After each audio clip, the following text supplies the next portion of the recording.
before I came to the church was really bad. I had a lot of wounds, and one of the wounds were that I was abused when I was 8 years old. So I was abused by my stepfather, who was married to my mother at the time. I went to live with my grandmother because my mother and my father, they never really had the opportunity to really take care of me. After I went to live with my grandmother, I went to live with my mom because my mom kind of wanted me back. Then that was when the abuse started to happen. So I moved back to my mother's house when I was 8 years old. And he used to say to me that if I go to say anything, I will be the reason why that the family is broken up. And those were the wounds that I had. The lowest moment in my life was when I started to feel really low about myself. I also started to gain a lot of weight. Nobody in my family really knew what was going on because, like I said, he used to threaten me to say that I shouldn't say anything. So I also started to develop feelings for women. I never had any boyfriends. My family, they didn't know that I lived this kind of lifestyle. It brought a lot of feelings. It made me feel really confused, and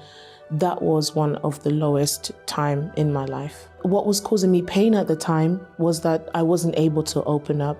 I became very private about my life. I became very sad, depressed as well. And I also didn't really have a lot of people around me at the time. Before I came to the church, there were things that I tried to solve the problem, which was to commit suicide. There were many times I tried to jump in front of buses. There were many times that I tried to take medication. I just didn't know what to do. So that was the best thing that I felt like I needed to do at the time. The relationships that I had, let's say, with family members that were around me, those were deteriorating. I just was not happy. I became increasingly depressed. When I came to the church, there was things that I was hearing about forgiveness. It's not for the other person per se, but it's mainly for myself because the other person is literally maybe happy about their life. They're going about their day. But for me, I would still be, in those feelings, still with those wounds. It took me quite some time to actually practice forgiveness. It took about 3 months for me to be able to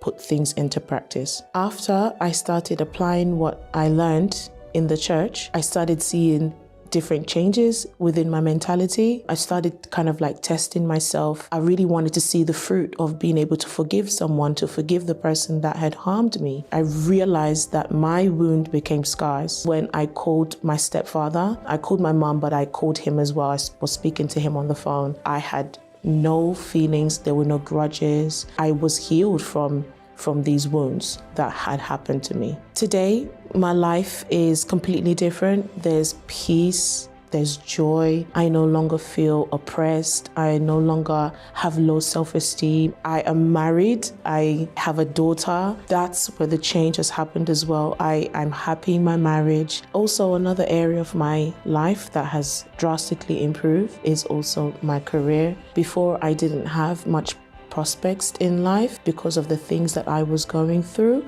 But today I have a career that I love. Because my wound became a scar, I'm actually able to now live a better life. Also able to give my daughter a better version of me, my husband a better version of me. Today, I see myself as someone who is confident, somebody who is bold, somebody who is brave. Before, I lacked so much confidence. I couldn't speak to anyone, and I'm able to speak now, much more open to my husband, open to creating a better relationship with my daughter. And that is how my wound became a scar.